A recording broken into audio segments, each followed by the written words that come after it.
Well, sometimes it seems like we're having so much fun here in the What If Up Club that it can be easy to forget that there is actually a science to all of this. I am Mindy Audlin, founder of the What If Up Club. Welcome to the What If It All Goes Right podcast. Today, we are going to go behind the scene, the SEEN, behind what we see with Adriana Medina. Adriana is a neuroscientist and a longtime member of the What If Up Club. In this episode, you're going to learn 3 easy tweaks for optimizing your brain and increasing your productivity. So what if you could intentionally train your brain for greater success and fulfillment? I am here with Adriana Medina. Adriana, thank you so much for joining me today. Thank you so much for having me. I'm so excited about it. Well, you are a what if upper, so you know our culture, you know our community, and you also know what's happening in our brain when we are what if upping together, when we are encouraging each other and sharing ideas. Yes. So first of all, before we get into your tips, what is it that you see as a neuroscientist? Like, what is your interest in engaging in a community like this from a scientific perspective? Well, from a scientific perspective, the one thing that makes your brain not work that day that you're like, oh, it's not working, stress is the biggest thing. Yeah. And being part of a community like this and participating and doing the things that we do, what if upping, being part of the community, receiving the support is the best stress relief that you can get. We switch our perspectives, we reframe things, and suddenly everything seems easy. Yeah. And that's when your brain is like, oh, that was not that bad. What was I thinking? Right. That's why I love it so much. Yeah. And I think, we can bring that idea, that possibility into all kinds of things.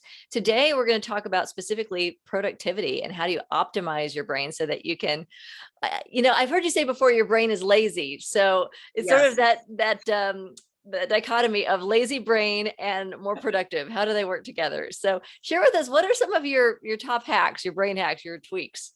Well, first of all, what I want to say is that when I say the brain is really lazy, and sometimes I also say the brain is really stupid, because we tend to think, oh, my brain is the most important organ in my body. It should be so smart. And the truth is your brain works with whatever you give it. It doesn't have the capacity to come up with anything new. It doesn't have really the capacity to create. And you see this from the science point of view, and you see it from the spiritual point of view. And you know that from spiritual teachers, you hear that you get insights, that you download insights from whatever you believe in, from spirit or God or whatever you believe in. But also from the scientific point of view, all your brain is doing is working with whatever you give it. So it's pretty much repeating, shaking, rephrasing, and just reusing the information. So whatever you are giving to it, it's the only thing that the brain is going to be able to work with. And that's when it becomes incredibly important to pay attention what you are feeding your brain. What are the inputs that you're giving to your brain? And when a community like this becomes so great and so important, it's because we are in this positive community where everything is possible, with everything has a solution, when we actually don't see a lot of problems with most things, when there's a lot of support, then your brain starts going, oh, that's great. But if you do the opposite and you get together with your Debbie Downer friends and everybody's saying, oh, it's a dumpster fire, then oh, duh, is a dumpster fire, because your brain can only work with what you give it. So interesting. So that makes total sense. That makes total sense, because in our community, what I love about it, and it's this mastermind principle, is that I have my experience, all the books I've read, all the classes I've taken, all of my personal experiences that fit in my little brain. I can bring that into a community where I don't have to rely just on my experiences. I can tap into the experiences and the wisdom that other people have assimilated as well. But what I hadn't really thought about, which you just made me think about, is how the opposite happens when we're around people that are complaining and that are doom and gloomers, because we're going to take on all of their fears and all of their worst case scenarios, and then that multiplies. So it really is important. they don't belong to you. They belong to someone else. Yeah. But your brain is like, is here, must be true. That's what your brain is always going to say. It's here, must be true. So you need to be very careful. What are you showing to your brain? Mm. So what do we do? How do we help? How do So, I take care of those voices in my head that I didn't put there, but sometimes they creep up when at inopportune times? well, in the spirit of the way we do things in the What If Up Club, I came up with a Dr. Seuss type formula I love it. of 3 things that we can do. At night, sleep tight. In the morning, get insight. Then sprinkle some delight. Oh, I love it. I love it. Let's see how we do all 3 of these things. Very Seussical. Okay, so let's break it down. So first, at night, sleep tight. Sleep is one of the things that in the modern world, we started thinking that is unnecessary, or people simply say, I don't sleep, I sleep badly, and that's the way it is. And we actually should take a lot of care of our sleep. That's when we clear up. That's when we rest. It's not about the amount of hours, it's about the quality of the hours that you do sleep.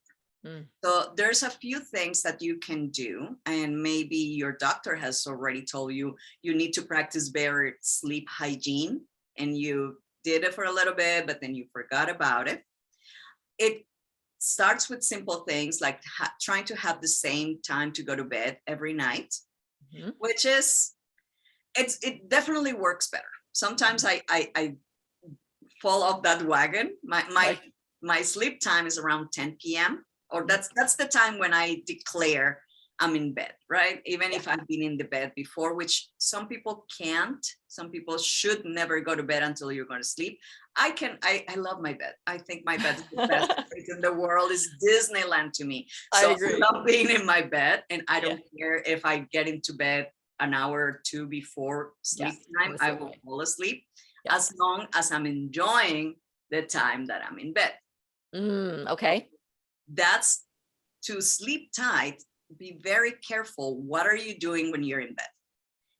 If you have a nice bed companion and you can have some fun, awesome, go for it. But if that's not what's going on, be very careful. Are you watching TV? If you are watching TV, which is not recommended, but let's say that you do it anyways, or you have your iPad on your face. Yes, guilty sometimes. Are you watching? I noticed, for example, last week, I started watching this show that I used to watch in the early 2000s that I thought it was kind of like a dramedy, and I used to enjoy it a lot. And I started binge watching through, now that you can do that. And then I realized, oh, there's a lot of stressful situations in that show. And some really cruel things happened to some of the people in the show. And I was going to bed with that. And my sleep pattern got completely crazy. And I was having all these weird dreams and stressful dreams. And I was waking up with pains and aches and not relaxed because I was taking on the drama that was not even real drama. It's representing real things, but it's just dramatized. And I was taking on all of that. And that was what I was going to bed with. And so what's happening in your brain? Like, what is your brain needing to do? And how are we sabotaging it anytime we're doing those types of things? Well, when you fall asleep, what happens is your brain, in a way, unplugs from the external input, not completely, which is one of the reasons why you shouldn't fall asleep with the TV on, because whatever is going on is going to keep going and is going to be talking to your brain. You're hearing all those sounds, and it's, and I think it was a little bit better when it was, what was it, do you remember the infomercials at 2 a.m. Jack LaLanne or whatever? Yes. So at least that was about a juicer or something like that. It was not that bad. But now, if you're watching this, let's say Law and Order, and that keeps going while you're asleep, of course you're going to be dreaming that there's murders and that there's violence, and then there's a lot of things that are going to be coming into your brain. Right. When you turn off the TV, but that was the last thing you saw, then in a way it's a switch. So you have this area of your brain that is the reticular nucleus of the thalamus, for example, is one of the things that get active when you go to sleep. So it's like a turn off switch that isolates you from whatever is going outside. But then guess what? The brain doesn't really completely stop. It keeps working with whatever you gave it. So if it keeps working and reverberating with the last thing that you were listening to or watching or reading, then it's going to start thinking that it's going to start doing things, creating dreams or patterns with that information. It makes sense. I mean, as a mom, I know I have a part of my brain, even when I'm sound asleep, there's a part of my brain that's always listening for, is the baby crying or is the dog need out? There's always something, and I can hear the slightest things. So I'm aware. And I also have noticed how things like that will influence my dreams. If it's raining outside or if there's thunder, that things will happen in my dreams that reflect that those inputs are still happening, even though I may be sound asleep. So yeah, okay. So we need to get a good night's sleep. You need a good night's sleep. So things that you could do. The other thing that you have to keep in mind is if you're having trouble falling asleep, how much blue light are you getting right before sleep? So the latest model phones and tablets have a filter for blue light that turns on at a certain time when you set it. And you see that it gets more yellowish. So usually if you have one of those and that's the last thing that you're using for reading or whatever, it's not that much of trouble. But if you have an older model or you don't like the yellow light, then you're going to be wide awake because that blue light is telling your hypothalamus, part of your brain, we're awake. It's middle of the day. So you're going to be wide awake for a longer time. And TVs definitely don't have that filter. Yeah. Which is another reason for the TV to be a really bad idea right before bed. So, all right, so we're going to hit our nighttime filter. If we're going to have the device, turn into nighttime mode. Filter. Got it. Yes. The second thing is so be careful. What is it that you're reading or listening or watching right before bed? And one of the things, speaking of phones, for example, there's, I don't have many apps like this, but I like what they're doing. For example, you see that there's the Calm app. I don't know if you've seen the advertisements for them. They have a new thing. It's kind of like a meditation one, but now they have something where they have actors with wonderful voices do some readings, like bedtime stories, but you don't have to be a child to have a bedtime story. That's actually my favorite thing. I don't do it with the app. I have my own audiobooks.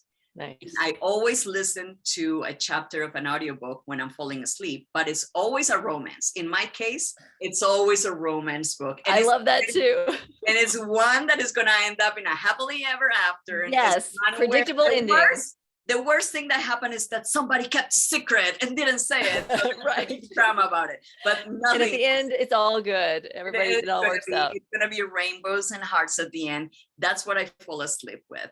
Yeah. And in the case, for example, of that app, I just saw one thing. One thing that I did for a while was that I found a recording on YouTube of Tom Hiddleston reading poetry. Oh my God, because his voice is like silk. I am so in love with that man and his voice. And now I saw on the advertisements that the Calm app has a recording of him reading Winnie the Pooh.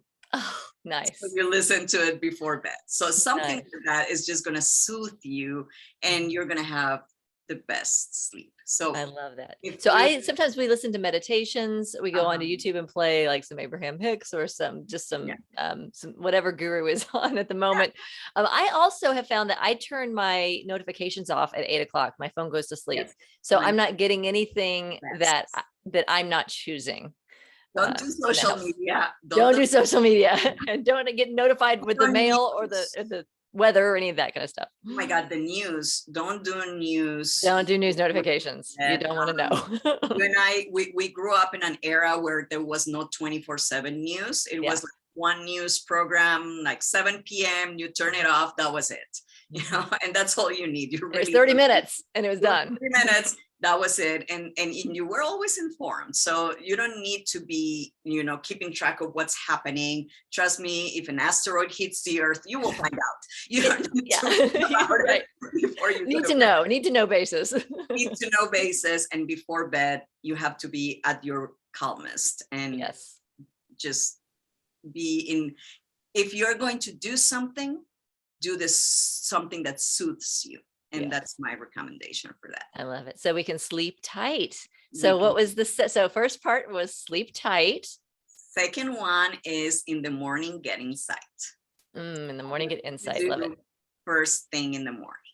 Mhm. And for our members of the What If Up Club, I already gave you guys a recommendation before, which was first thing that you do is you put on your headphones, especially if you're not alone in your house, or out loud if you're alone, and listen to something that gives you insight. So either you have a meditation, can be guided or silent with music or nature sounds or something like that.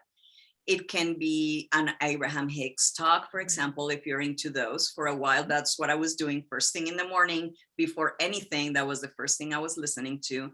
Or we have our own activations. Yes, we do. We love our activations. The activation has an advantage for somebody who's not used to meditating, because all you have to do is let it roll. Just listen to it without memorizing or learning or following. You're just listening to the sounds. And the activations that we do are based on our What If Up philosophy. It's all about the what if the day is wonderful? What if everything is easy? What if traffic just rolls today? So that's the first thing that you hear in the morning, your brain goes in that direction, that, oh, everything is going to be so easy. And that is all you need to stay in that state for a really long time during the day. Right. So, And if you're in the What If Up community, those activations get posted in our community whenever there's a new one. And you can always go to our YouTube channel, because there's an entire playlist of these activations. You can just go and find one that fits whatever's going on in your life, or you can just roll them, just listen to one after the other, because it will lift your energy, and it requires zero conscious effort. You can just like open yourself and allow those positive ideas to flow. remember that we say, once I explained to you that it was the same principle of the jingles that they put in commercials. You hear it and hear it and hear it until it becomes an earworm. And if this positive thing becomes an earworm for you, then your brain gets tricked into thinking, oh, everything is so easy that I can do anything. And that changes everything, doesn't it? I mean, it really does change everything. Yes. And then third, sprinkle some delight. I love it. Sprinkle some delight. Okay. What does that mean from a scientific perspective? It means ideally, as also early in the morning, you hear your, whatever it is, your meditation, your activation, or whatever you're going to do, and then take some time to enjoy. Don't start the day by running or rushing. If you need to wake up a little bit earlier, and this, I want to combine this with the sleep part. Sleep is not about how many hours you sleep, it's about how good is the quality. And the way sleep works is that it works in cycles that take about 90 minutes to complete a cycle, where you have more superficial, deeper sleep, and then you start coming out of it. And what's bad is if you have please don't have an awful alarm, one of those that go, wait, wait. Right. It's like, that's what you an abrupt wake up mood. And if it goes off at a time that is like in between your cycles, you're going to be tired. No matter if you slept 7 hours or 8, you're going to be equally tired. And then I do have a recommendation. There's a free app that I use, which is the Sleep Cycle app, because it tracks, so it listens through the microphone of your phone, and it keeps tracks of your movements and knows kind of like when you're deep asleep, snoring and everything, and then when you're like more awake. And then you set your alarm with that, and it doesn't have an alarm, let's say for 7 in the morning, but it goes from 6:30 to 7. So we will capture the moment where you are less deep and wake you up at that moment. I love that Fascinating. app That's a because of that. great idea. I got a, Fitbit recently, and my Fitbit will give me a sleep score every night. Yes. And I've been learning from that. It's been really fascinating to see, like, because I'm such an overachiever. I'm like, I want to have 90% or more, and I haven't hit 90% yet. But I get to see the things like what I eat before I go to bed and what I watch before I go to bed. And I get to see how that impacts It my does, quality of sleep. does it give you like the curve of your sleep? Like Yeah, when it tells me how many minutes I spend in REM, how many minutes I'm awake but in bed, how many minutes I'm in deep does sleep. it give you the time where you were in each part? Like Yeah, it kind of does. It kind of okay, does. I because have. that was really helpful for me. The sleep cycle app did that for me. And Mhm. then I realized my deepest sleep is at 6 a.m. But Yeah. then by 6:30, I'm good. So I don't need to wake up at 7. I can wake up at 6:30 because actually by 7, I will be going down into another deep Mhm. cycle. Right. So if you wake up in the point where it's less deep, when you're like in more closer to being awake, is when you're like, oh, I'm fine waking up here. So Mm. when I say spring some delight, sometimes you need a little bit more time for yourself, and you may want to wake up a little bit earlier, but it doesn't mean that you're resting less. Because if you wake up at a moment when you are not in deep sleep, when you're like closer to waking, then you are going to feel fine anyways. And then Right. you can have an extra 15 minutes, 20 minutes, 30 minutes, or whatever. For me, it's 2 hours. I like to wake up 2 hours before I have to do anything, Hmm. because I love having my coffee, Hmm. listening to my activations or meditations, Hmm. listening to the book that I fell asleep and I didn't know what happened with the romance that was going on, and I I didn't gotta know what was watch going the on. end I need again. to hear what happened with them. I Where's my love it. happily ever after? So I take about 2 hours every day of nothing but Hmm. light before I start my day. And Well, and maybe I love that. And I love, I know sometimes we see that nothing and we think it's nothing, but the nothing is something. productive. It's the most productive part of the day because it makes you feel that you can accomplish anything. You feel Yes. so good after it that is actually extremely important. So Yes. what makes you the most productive person is not how long your to-do list is. That's definitely the worst part. Mhm. And trying to check out and trying to start really early to check out things. No, what makes you more productive is to have that time Mm. where you can just chill, relax. I call it putting your brain on ice. You put your brain on ice with all this, and the silliest, the better. I like my delights to be really silly with my silly stories or my delicious coffee or trying a new flavor to it. I'm sorry, to add to the coffee or something like that. That's what I prefer. And I it love it. really changes my day. I have gone through phases of this. We have our morning routine where we always have coffee together. We have family breakfast time together. I like to tidy because I love having order around me when I'm working. So, and tidying to me doesn't take much mental capacity. So I just feel good kind of putting everything away and starting my day really fresh. But one of the things I used to do, and I haven't done in a while, but you're going to inspire me to do this, is with my coffee, I would do like, okay, it's going to be pumpkin spice today, or it's going to be, what am I going to do different with my coffee, or have tea, or change that up. So that is kind of a fun thing to do. What I'm hearing is it's really a self-care, It uh, is. an intentional self-care way to start the day, doing something for you. So Yes. I love that. So why is that important, do you think, in terms of being productive throughout the day, the things that we do in that first couple hours of the day? Because that's what is clearing you up. So Hmm. your stress level goes down, your Hmm. cortisol levels go down. Suddenly, your brain can breathe, can think, Hmm. can find possibilities. And at that moment, even though you're doing no work, you're just enjoying the moment, doing whatever is the lightest, silliest thing you can think of. That's when the idea comes, like whatever you had the day before that you thought was so complicated, it's going to be like, duh. That's when the good ideas download. And you don't Yes. do it on purpose. You don't sit to think about the idea. No, you distract yourself. You let yourself be distracted and silly and enjoying and childlike. Hmm. And that's when the creativity gets activated. And when your brain starts just downloading everything that you needed to make everything else work in a smooth way. I love it. I love it. Okay, so to recap, we're going to sleep tight, and then we're going to In the morning, get mor- inside, morning insight, and then sprinkle some delight. sprinkle some delight. I love that. I love that. So here's a reminder to take care of yourself and to take care of your brain so that your brain can give you the Every answers. day.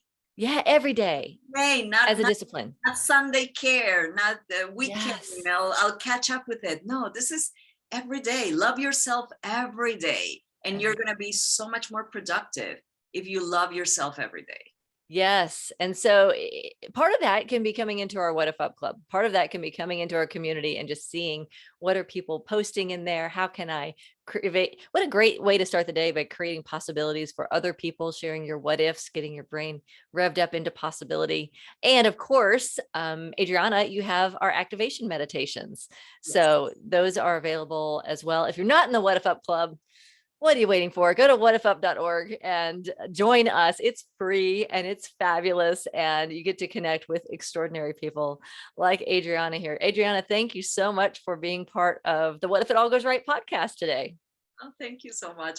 As always, I have so much fun. This is great. And what if it all goes right? What if every single day we do the things to condition our brain to set up that productivity and success? So thanks for being here, everybody. We'll see you next time on What If It All Goes Right?